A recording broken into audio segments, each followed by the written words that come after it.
সাইয়েদনা ওমর ফারুকের রাদিয়াল্লাহু তাআলা আনহুর সন্তান আব্দুর রহমান মিশরে মদ খেয়ে মদ্যপ অবস্থায় ধরা পড়েছে।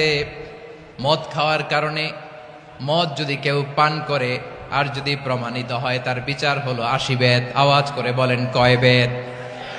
বাংলাদেশেও তো এই আইন আছে নাকি? বাংলাদেশে আছে?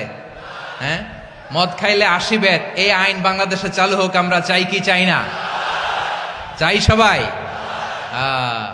এজন্যই তো ইসলাম ভাল লাগে না। ইসলামকে ভাল লাগে না। ইসলামকে আউট করে রাখতে পারলেই তো এরকম বড় বড় বোতল খাওয়া যায়। একেবারে সহজ, পানির মতো সহজ হিসাব, একেবারে সহজ। ওমরে ফারুক রাদিয়াল্লাহু তাআলা আনহুর ছেলে ভুল করে মদ পান করে ফেলেছিলেন। আব্দুর রহমান, ঘটনা ঘটেছে মিশরে। মিশরের গভর্নর তখন আমর ইবনুল আস রাদিয়াল্লাহু তাআলা আনহু।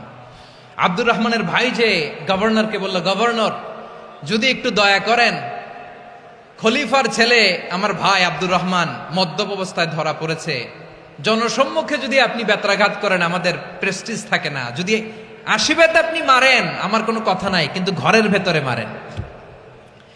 আব্দুর রহমানের ভাইয়ের সুপারিশ শুনে সাইয়েদনা আমর ইবনুল আস রাদিয়াল্লাহু তাআলা আনহু রাজি হয়ে গেলেন।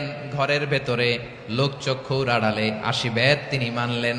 কিন্তু ঘটনাক্রমে এই কথা লুকিয়ে লুকিয়ে ঘরের ভেতরে 80 বেত মারার কথা সাইয়েদনা ওমর ফারুক মদিনা থেকে জানতে পারলেন। মদিনা থেকে তিনি ফরমান জারি করলেন, এই বিচার যেমনটি আমর ইবনুল আস আদায় করেছে, এটা প্রকৃতপক্ষে আদায় হয় নাই।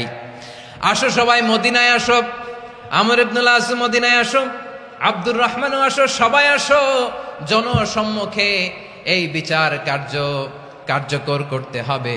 সাইয়েদনা ওমর ফারুক মসজিদে নববীর পিলারের মধ্যে নিজের ছেলেকে বাঁধলেন, আবার জনসম্মুখে 80টা বেত তার গায়ের মধ্যে মারলেন। মাজমুয়ে ফাতাওয়া ইবনে তাইমিয়া রাহিমাহুল্লাহ উনি এটা নকল করেছেন।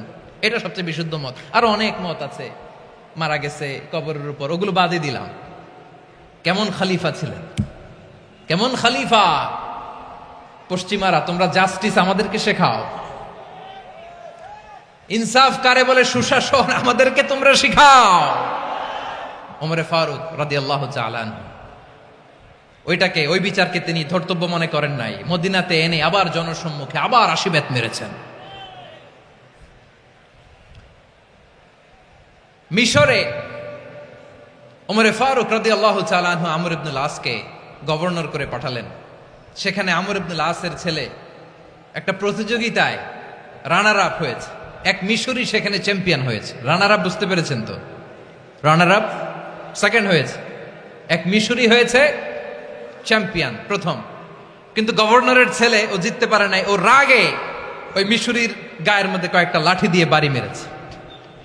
মিশরি যে মদিনাতে ওমরে ফারুকের কাছে বিচার দিলেন, আপনার গভর্নরের ছেলে অন্যায়ভাবে আমার গায়ে হাত তুলেছে। সাইয়েদনা ওমরে ফারুক আবার ফরমান জারি করলেন, আসো মদিনাতে আসো। মিশরীকে ডাকলেন। ওই মিশরের গভর্নর আমর ইবনুল আস রাদিয়াল্লাহু তাআলা আনহুকে ডাকলেন, তার ছেলেকেও ডাকলেন। সবাই বসে রইল। আমর ইবনুল আস রাদিয়াল্লাহু তাআলা আনহু মাথা নিচু করে বসে আছেন, লজ্জায় কাচুমাচু। হায় হায়, আজকে আমার ছেলের কারণে আমিরুল মুমিনিন খলিফাতুল মুসলিমিন ওমরে ফারুকের কাছে আমি জনসম্মুখে লজ্জিত হচ্ছি। সাইয়েদনা ওমরে ফারুক বললেন, এই নাও লাঠি, গভর্নরের ছেলে তোমার মাথার মধ্যে যতগুলো বাড়ি মেরেছে, আজকে জনসম্মুখে তুমি অতগুলা বাড়ি মারো। মিশরি বলে, থাক, আপনি যে ডেকে আনছেন সবার সামনে এটা বলছেন, এতেই আমি খুশি। আল্লাহু আকবার! আপনার মহানুভবতা দেখে আমি খুশি, আর অপমানের দরকার নাই। ওমরে ফারুক বলে, না, খবরদার, এই কথা মিশরি তুমি বলো না, মারো, যতগুলা বাড়ি মেরেছে মারো। বাধ্য হয়ে মিশরি আমর ইবনুল আসের সামনে ওনার কলিজার টুকরা সন্তানের মাথার মধ্যে বাড়ি মারতে আরম্ভ করলেন। ঠিক যতগুলা বাড়ি গভর্নরের ছেলে আমর ইবনুল আসের ছেলে মিশরির গায়ে মেরেছিল, মাথায় মেরেছিল, মিশরি গুনে গুনে ততটা মারলেন। এই দৃশ্য দেখে ওমরে ফারুক রেগে মেগে আগুন, রাগের চোটে রাগ সামলাতে না পেরে, আর নিজেকে সামলাতে না পেরে মিশরিরে বললেন, ছেলেরে মারা শেষ হয়ে গেলে এবার বাবার টাক মাথার মধ্যে কয়েকটা বাড়ি মার। রাগের চোটে, আউট অফ অ্যাঙ্গার, রাগের চোটে যে আমার পাঠানো গভর্নর আমর ইবনুল আস তার ছেলেকে কেন আদব তারবিয়া কেন শিক্ষা দিতে পারে না।